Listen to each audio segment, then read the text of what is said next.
Hello అండి, welcome to profit master dot. ఇక ఈరోజు మార్కెట్స్ కానీ గమనిస్తే అటు గ్లోబల్ క్యూస్ పరంగా మిక్స్డ్గా ఉన్నాయని చెప్పచ్చు. ఇక మన మార్కెట్స్ ఈరోజు ఒక ఫ్లాట్గా కొంచెం నెగిటివ్తో మైనస్లో ఓపెన్ అయింది. అయితే అక్కడి నుంచి ఒక దశలో నిఫ్టీ బాగా కరెక్ట్ అయింది. ఒక దశలో 130-140 పాయింట్స్ దాకా నిఫ్టీ మైనస్లోకి వెళ్ళింది. అయితే సెకండ్ హాఫ్ నుంచి నిఫ్టీ బాగా రికవరీ అనేది చూసాము. నిఫ్టీ ఈరోజు లోగాని గమనిస్తే దగ్గరగా 15,606 అనమాట. అయితే క్లోజింగ్ బేసిస్లో 15,811 దగ్గర ప్లస్ 12 పాయింట్స్ పాజిటివ్గా క్లోజ్ అయింది. దగ్గరగా డే హైస్లోనే నిఫ్టీ క్లోజ్ అయింది. అంటే లో నుంచి మనకి నిఫ్టీ దగ్గరగా 200 పాయింట్స్ పైన 220 పాయింట్స్ పైన లో నుంచి రికవర్ అయింది. అదేవిధంగా బ్యాంక్ నిఫ్టీ కూడా సేమ్ ప్యాటర్న్ ఈరోజు కనపడింది. ఒక దశలో బ్యాంక్ నిఫ్టీ చాలా వీక్గా ఉంది. అయితే ఇనిషియల్గా వీక్గా ఉంది. అయితే సెకండ్ హాఫ్ నుంచి నిఫ్టీ అండ్ బ్యాంక్ నిఫ్టీ బాగా రికవరీ అనేది చూసాము. 34,950 దగ్గర బ్యాంక్ నిఫ్టీ క్లోజ్ కావడం చూసాము. -96 పాయింట్స్ అనమాట. నిఫ్టీ అండ్ బ్యాంక్ నిఫ్టీ రెండు కూడా డే హైస్లోనే ఈరోజు క్లోజ్ అయ్యాయి. ఇక ఈరోజు టాప్ గెయినర్ కానీ గమనిస్తే నిఫ్టీలో టాటా మోటార్స్ 356 రూపీస్ దగ్గర 1.4% పాజిటివ్గా క్లోజ్ అయింది. తర్వాత రిలయన్స్ ఇండస్ట్రీస్ 1.4%, తర్వాత విప్రో కూడా 1.3%. సెక్టార్ పరంగా ఐటీ కంపెనీస్ ఇండెక్స్కి సపోర్ట్ చేశాయి. దీంతోపాటు రిలయన్స్ కూడా ఈరోజు నిఫ్టీ లో నుంచి రికవరీ కావడానికి ప్రధానంగా రిలయన్స్ అండ్ ఇన్ఫోసిస్ లాంటి కంపెనీస్ నిఫ్టీకి బాగా సపోర్ట్ చేశాయి.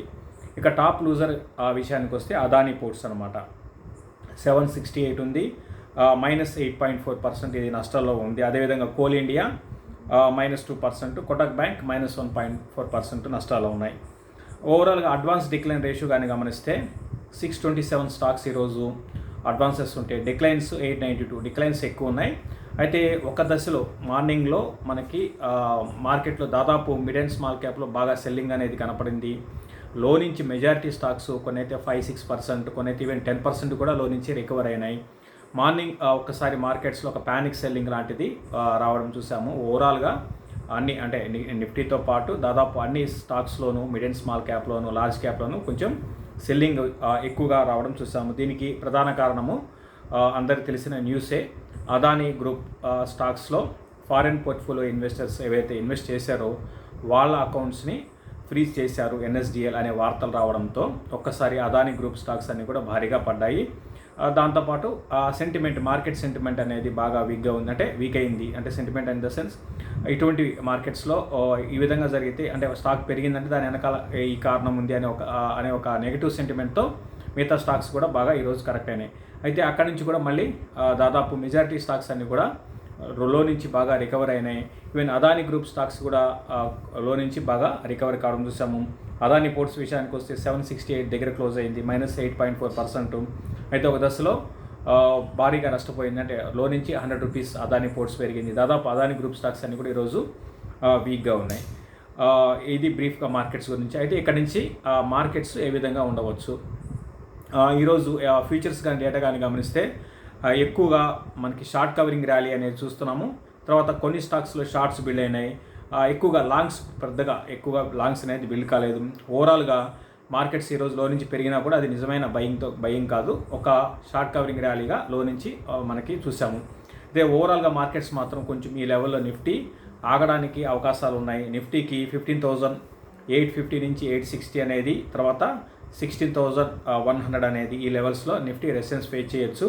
ఇక డౌన్ సైడ్ కానీ గమనిస్తే 15,600 అనేది చాలా స్ట్రాంగ్ సపోర్ట్. ఈరోజు పక్కన పెడితే ఫ్యూ డేస్ బ్యాక్ కూడా మనకి 1-2 సందర్భాల్లో 15,600 దగ్గరికి వచ్చి మళ్ళీ మార్కెట్స్ బౌన్స్ అయినాయి. ఈరోజు కూడా అదే జరిగింది. సో 15,600 బ్రేక్ కాకున్నంత కాలము మార్కెట్స్ ఓకే అని చెప్పొచ్చు. ఒకవేళ 15,600 బ్రేక్ అయితే ఈసారి నిఫ్టీలో ఒక సెల్లింగ్ అనేది రావడానికి ఆ స్టాక్స్ కూడా బాగా పడడానికి అవకాశాలు ఉన్నాయి. ఇది నిఫ్టీకి సంబంధించి.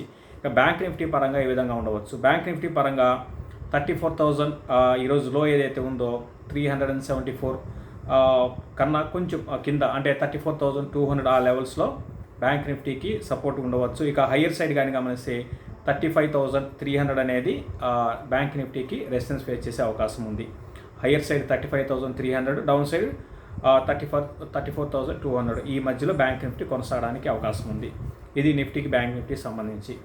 ఇక చాలామంది అడుగుతున్న స్టాక్స్లో వెళ్ళే ముందు మనం ఈరోజు అసలు అదానీ గ్రూప్ స్టాక్స్ ఈ విధంగా పడడానికి కారణాలు ఏంటి, అసలు దీని వెనకాల ఏం జరుగుతుంది అనే దాని గురించి మాట్లాడుకుందాం.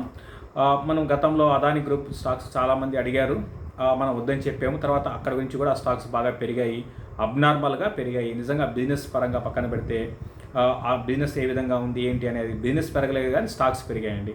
ఇంకోటి ఎప్పుడు కూడా స్టాక్ మార్కెట్ కాన్సెప్ట్ ఏంటి అంటే కొత్తగా వచ్చిన వాళ్ళకి పాత వాళ్ళైనా సరే ఒకటి అర్థం చేసుకోవాలి.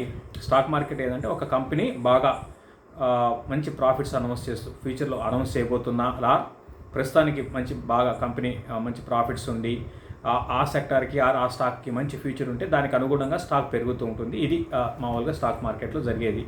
అయితే దీన్ని ఉపయోగించుకొని ఏం చేస్తుంటారంటే మామూలుగా బుల్ మార్కెట్స్లో, మరి ముఖ్యంగా ఈ బుల్ మార్కెట్లో ఇది కూడా ప్రత్యేకించి డిఫరెంట్ బుల్ మార్కెట్ అండి. అంటే ఎప్పుడు లేని విధంగా భారీ ఎత్తున రీటైల్ ఇన్వెస్టర్స్ పార్టిసిపేషను మనకి ఈ బుల్ మార్కెట్లో చూసాము. రికార్డు స్థాయిలో డిమాట్ అకౌంట్స్ మన ఇండియాలో ఓపెన్ అవుతున్నాయి. అదేవిధంగా కొత్త వాళ్ళందరూ కూడా స్టాక్ మార్కెట్లోకి వస్తున్నారు. సో ఇక్కడ డబ్బు అనేది మార్కెట్లో వస్తున్నప్పుడు ఆబ్వియస్గా ఏంటంటే దీని వెనకాల చాలా ఉంటుందండి. నేను అదే ప్రతి దాంట్లో కూడా మీకు చెప్తూనే ఉంటాను, స్పెక్యులేషన్ స్టాక్స్ అని చెప్తూనే ఉంటాను. 90% ఇప్పుడు ఏదైతే స్టాక్స్ మీరు హోల్డ్ చేస్తున్న స్టాక్స్ కానివ్వండి, తర్వాత పెరుగుతున్న స్టాక్స్, మెజారిటీ స్టాక్స్ అన్ని కూడా న్యూస్ బేస్డ్. అంటే న్యూస్ అంటే ఏదో క్రియేట్ చేస్తారు, న్యూస్ అనేది క్రియేట్ చేస్తారు. లేకపోతే స్పెక్యులేషన్ అనేది ఒక కార్టెల్ గ్రూప్స్ ఉంటాయి, కొన్ని గ్రూప్స్ ఉంటాయి, అవి స్టాక్స్ని పెంచుతూ ఉంటాయి అన్నమాట. సో అందులో భాగంగా ఇటువంటి స్టాక్స్ అన్ని కూడా పెరుగుతుంటాయి. ఈవెన్ అదాని గ్రూప్ కూడా అదే జరిగింది. అదాని గ్రూప్లో ఏంటంటే కొన్ని ఇన్వెస్ట్మెంట్ ఫండ్స్ ఏవైతే ఉంటాయో మన ఇండియాలో ఇన్వెస్ట్ చేయడానికి అన్ని కంట్రీస్ నుంచి మన ఇండియాలో ఇన్వెస్ట్ చేస్తుంటారు. అంటే వాళ్ళని ఇంతకుముందు ఎఫ్ఐఎస్ అనేవాళ్ళు, ఇప్పుడు ఫారిన్ పోర్ట్ఫోలియో ఇన్వెస్టర్స్ అంటారు. వీళ్ళందరూ కూడా ఏంటంటే వేరే, అంటే సపోజ్ యూఎస్ నుంచి ఇన్వెస్ట్ చేస్తారు, కెనడా నుంచి ఇన్వెస్ట్ చేయొచ్చు, యూకే నుంచి ఇన్వెస్ట్ చేయొచ్చు, ఈ విధంగా చేస్తుంటారు. అయితే మారిషస్ అనేది ఏంటంటే చాలామందికి తెలిసే ఉంటుంది. మారిషస్ అనేది అంటే కొంచెం ఈజీగా ఇన్వెస్ట్మెంట్ అంటే ఇండియాలో ఇన్వెస్ట్ చేయడానికి మారిషస్ ద్వారా వెళ్తే చాలా ఈజీ మెథడ్ అనమాట. అంటే ఇంకా చెప్పాలంటే మనీ లాండరింగ్ అంటారు. సో మారిషస్కి వెళ్ళి అక్కడ నుంచి మన ఇండియన్ కంపెనీస్, అంటే ఇక్కడి నుంచి డబ్బు మారిషస్కి వెళ్ళి మారిషస్ నుంచి మళ్ళీ మన ఇండియాలోకి డబ్బు వస్తుంటుంది. అది కాకుండా కొన్ని వేరే దేశాల డబ్బులు కూడా మారిషస్లో వాళ్ళు రిజిస్టర్ అవుతారు. ఫారిన్ పోర్ట్ఫోలియో ఇన్వెస్టర్స్గా వాళ్ళు రిజిస్టర్ అయ్యి మన ఇండియాలో కొన్ని స్టాక్స్ని కొంటూ ఉంటారన్నమాట. అందులో భాగంగా రీసెంట్గా అదాని గ్రూప్ స్టాక్స్ మనం గతంలో అనుకున్నాం అబ్నార్మల్గా పెరుగుతున్నాయని. ఏవైతే కొన్ని కంపెనీస్ అల్బులా ఇన్వెస్ట్మెంట్స్, తర్వాత క్రెస్టా, ఏపీఎంఎస్ అనే మూడు కంపెనీస్ని, మూడు ఇన్వెస్ట్మెంట్స్ కంపెనీస్ని ఎన్ఎస్డిఎల్ ఫ్రీజ్ చేసింది అనే వార్తలు వచ్చాయి. సో వీళ్ళు ఏంటంటే అదాని గ్రూప్లో ఇన్వెస్ట్ చేశారనమాట. అయితే తప్పేంది అంటే, తప్పు ఇన్ ద సెన్స్ అంటే వీళ్ళ గురించి ఇన్ఫర్మేషన్ ఏది కూడా వీళ్ళు సబ్మిట్ చేయలేదన్నమాట ఎన్ఎస్డిఎల్కి. సో రెగ్యులేటర్ ఇష్యూ వచ్చింది ఇక్కడ. సో అంటే ఎవరు, వీళ్ళ కంపెనీ ఏంటి, వీళ్ళ బ్యాక్గ్రౌండ్ ఏంటి, వీళ్ళ ఇన్వెస్ట్మెంట్స్ ఎక్కడి నుంచి తీసుకొస్తున్నారు ఏంటి అనే ఒక మనం ఏదైనా అకౌంట్ ఓపెన్ చేసేటప్పుడు, డిమాట్ అకౌంట్ ఓపెన్ చేసేటప్పుడు కేవైసీ అని ఉంటుంది. సో అటువంటివి ఏమీ వీళ్ళు సబ్మిట్ చేయలేదు. సో ఇది ఎన్ఎస్డిఎల్ ఈ కంపెనీస్ని అకౌంట్స్ని ఫ్రీజ్ చేసింది. సో వీళ్ళు ఈ అదాని గ్రూప్లో ఒక్కొక్క కంపెనీస్లో వీళ్ళు బాగా స్టేక్ పెంచుకున్నారు. దగ్గర 44,000-45,000 crores అనుకుంటా ఇన్వెస్ట్మెంట్ చేశారన్నమాట. ఈ డబ్బంతా ఎక్కడిది, ఎలా వచ్చింది? సో ఇది జరిగిందండి. సో అదాని గ్రూప్ అనే కాదు, మీకు ఇంతకుముందు నేను కాషన్ చేశాను, అదాని గ్రూప్ని చాలా సందర్భాల్లో కాషన్ చేశాను. చాలా కంపెనీస్ ఉన్నాయి ఇటువంటివి. ఈవెన్ మన తెలుగు స్టేట్స్కి చెందిన కంపెనీస్ కొన్ని రెగ్యులర్గా మనకి కొంతమంది టీవీలో రికమెండ్ చేస్తూ ఉంటారు. సో వాటి పట్ల చాలా జాగ్రత్తగా ఉండాలి. ఇప్పుడు బుల్ మార్కెట్ కాబట్టి ఎవరు ఏది చెప్పినా కూడా నడుస్తుందండి. వన్స్ ఈ డబ్బులు రావడం విధంగా తగ్గితే స్టాక్ ప్రైసెస్ ఏ విధంగా పెరిగాయో అంతకి 4 గంటలు పడతాయండి. ఫర్ ఎగ్జాంపుల్ లాస్ట్ బుల్ మార్కెట్లో మన తెలుగు స్టేట్స్లో చాలామంది భారీగా నష్టపోయిన స్టాక్స్, సుజలాన్ ఉంది, తర్వాత రిలయన్స్ క్యాపిటల్, దీన్ని 600-700 రూపీస్లో రికమెండ్ చేశారు. తర్వాత రెయిన్ ఇండస్ట్రీస్ అండి పదే స్టాక్ని రికమెండ్ చేశారు. ఇవన్నీ కూడా ఆపరేటెడ్ స్టాక్స్ అనమాట. సో పదే రికమెండ్ చేయడము, దానికి ఫండమెంటల్స్ ఉండవు, న్యూస్ అనేది క్రియేట్ చేస్తారు. ఇప్పుడు రీసెంట్గా మనం చూస్తున్నాము మళ్ళీ ఏడిఏజీ కంపెనీస్ అన్నీ కూడా మళ్ళీ పెరుగుతున్నాయి. సో వీటన్నిటికి ప్రధానంగా ఏంటంటే మూలము డబ్బు మార్కెట్లోకి వస్తుంది. సో వచ్చినప్పుడు ఆబ్వియస్గా న్యూస్ని అనేది క్రియేట్ చేస్తారు. దీంతోపాటు రీటైల్ ఇన్వెస్టర్స్ ప్రధానంగా ఇటువంటి స్టాక్స్లో ఇన్వెస్ట్ చేస్తారు. లాస్ట్ వీడియో కింద ప్రధానంగా మనం చూస్తే ఎక్కువ మంది మళ్ళీ రిలయన్స్ క్యాపిటల్, రిలయన్స్ ఇన్ఫ్రాల్ గురించి అడుగుతున్నారు.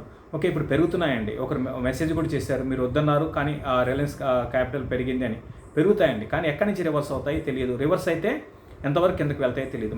మనం ఎప్పుడు కూడా స్టాక్ మార్కెట్లో ఇన్వెస్ట్ చేసే ముందు మనం ఫస్ట్ చూడాల్సింది ఎంత పెరుగుతుంది అని కాదు, ఎంత తగ్గకుండా ఉంటుందో చూసుకోవాలండి. ఆ తర్వాత ఎంత పెరుగుతుందని ఆలోచించుకోవాలి. అంటే తగ్గకుండా ఉంటుంది అనే మంచి కంపెనీ అనేది ఎలా చేసుకోవాలి, బేస్డ్ ఫండమెంటల్స్ చూసుకోవాలి. న్యూస్ బేస్డ్ ఇన్వెస్ట్మెంట్ చేయకూడదు. ప్యూర్ ఫండమెంటల్స్ మీదనే ఆధారపడి ఉంటే ఎప్పటికీ మనం స్టాక్ మార్కెట్లో నష్టపోము. టైం బీయింగ్ నష్టాల్లో ఉన్నా కూడా లాంగ్ టర్మ్లో మంచి రిటర్న్స్ వస్తాయి. ఎప్పుడైతే మనం ఈ స్పెక్యులేషన్ త్వరగా అలవాటు పడతామో అయితే ఆ విధంగా కూడా చేయొచ్చు. కాకపోతే ఎగ్జిట్ కావాలి, ఎగ్జిట్ తీసుకోవాలి. ట్రేడింగ్ చేస్తుంటారు చాలామంది, మూమెంటం ట్రేడ్ చేస్తుంటారు. అంటే ఈరోజు కొని ఒక 4-5 రోజుల్లో ఎగ్జిట్ అవుతుంటారు. ఈ విధంగా చేయాలి. చేసి స్టాప్ లాస్ కూడా పెట్టుకోవాలి. అది పడుతూ ఉంటే చూస్తూ ఉండకూడదు. అయితే కొన్ని స్టాక్స్ మనకి రివర్స్ అయితే 5% ఫ్రీజ్ అయిపోతుంటాయి, వాటిలో ఎగ్జిట్ కాలేము. కాబట్టి అటువంటి స్టాక్స్లో ట్రేడింగ్కి దూరంగా ఉండాలి. ఇవన్నీ కూడా జాగ్రత్తలు తీసుకొని మీరు ఇన్వెస్ట్మెంట్ అయినా ట్రేడింగ్ అయినా చేస్తే సక్సెస్ అనేది ఉంటుంది. అంతేగాని బ్లైండ్గా మనం ఫ్రెండ్స్ చెప్పారనో, లేకపోతే స్టాక్ పెరుగుతుందనో, లేకపోతే ఏదో టీవీలో చెప్పారనో స్టాక్స్ కొంటే మాత్రం సేమ్ అదాని గ్రూప్ స్టాక్స్కి ఏ విధంగా జరుగుతుందో అదే జరుగుతుంది. ఇప్పుడు పెరుగుతున్న మళ్ళీ చెప్తున్నాను, మెజారిటీ స్టాక్స్ అన్నీ కూడా నిజంగా ఫండమెంటల్ బేస్ చేసుకొని పెరగటలేదు. అవన్నీ కూడా ఏంటంటే స్పెక్యులేషన్లో బాగా పెరుగుతాయి. కాబట్టి మీరు మీ క్యాపిటల్ ప్రొటెక్ట్ చేసుకోండి, జాగ్రత్తగా ఉండండి. ఫ్రెండ్స్ చెప్పారనో, లేకపోతే టీవీలో రికమెండ్ చేస్తున్నారనో మీరు కొనకండి. మీ ఓన్ స్టడీ మీద ఆధారపడండి. యూట్యూబ్ ఛానల్స్లో ఏదైనా కంపెనీస్ గురించి మనం చూస్తుంటాము, చాలా చూసాను ఈ మధ్య నేను. ఎప్పుడు ఆ కంపెనీ పాజిటివ్గానే ఉంటాయి, అన్ని పాజిటివ్గా చెప్తారు, అంత నెగిటివ్ ఉండదా? అది కూడా మనం ఫస్ట్ నెగిటివ్ చూసుకోవాలి. మీరు ఏంటంటే చాలామంది యూట్యూబ్లో వాళ్ళకి గ్రాఫిక్స్ తర్వాత చూడడానికి బాగా ఈజీగా వాళ్ళకి ఎక్స్ప్లెయిన్ చేస్తుంటే అది కరెక్ట్ అనుకుంటున్నారండి. అది కరెక్ట్ కాదు. ఏ రీసెర్చ్ రిపోర్ట్ అయినా కానివ్వండి, కంపెనీస్ వాళ్ళ కంపెనీ గురించి వాళ్ళు మా కంపెనీ ఫ్యూచర్ బాగుంటుందనే చెప్తారు. ఎవరు కూడా బాగుంటుందని చెప్పరు. మనం ఐడెంటిఫై చేయాలి ఏది మంచి కంపెనీ, ఏది ఫండమెంటల్ స్ట్రాంగ్ ఉన్నాయి, ఏది ఫ్యూచర్లో బాగుంటుంది, ఇవన్నీ అర్థం చేసుకొని ఇన్వెస్ట్ చేయండి. మనం గతంలో రికమెండ్ చేసిన స్టాక్స్, అంటే మీకు యూట్యూబ్ ద్వారా మేము రికమెండ్ చేసిన స్టాక్స్ అన్నీ కూడా ప్యూర్ ఫండమెంటల్గా స్ట్రాంగ్ ఉన్న కంపెనీసే రికమెండ్ చేశాము. కేపీఆర్ మిల్స్ కానివ్వండి, హెచ్డిఎఫ్సి, ఏఎంసీ కానివ్వండి, యాక్షన్ కన్స్ట్రక్షన్. ఈరోజు action construction 52 week hike touch అయింది. దీని for example action construction result కూడా అనౌన్స్ చేశారండి వీకెండ్లో.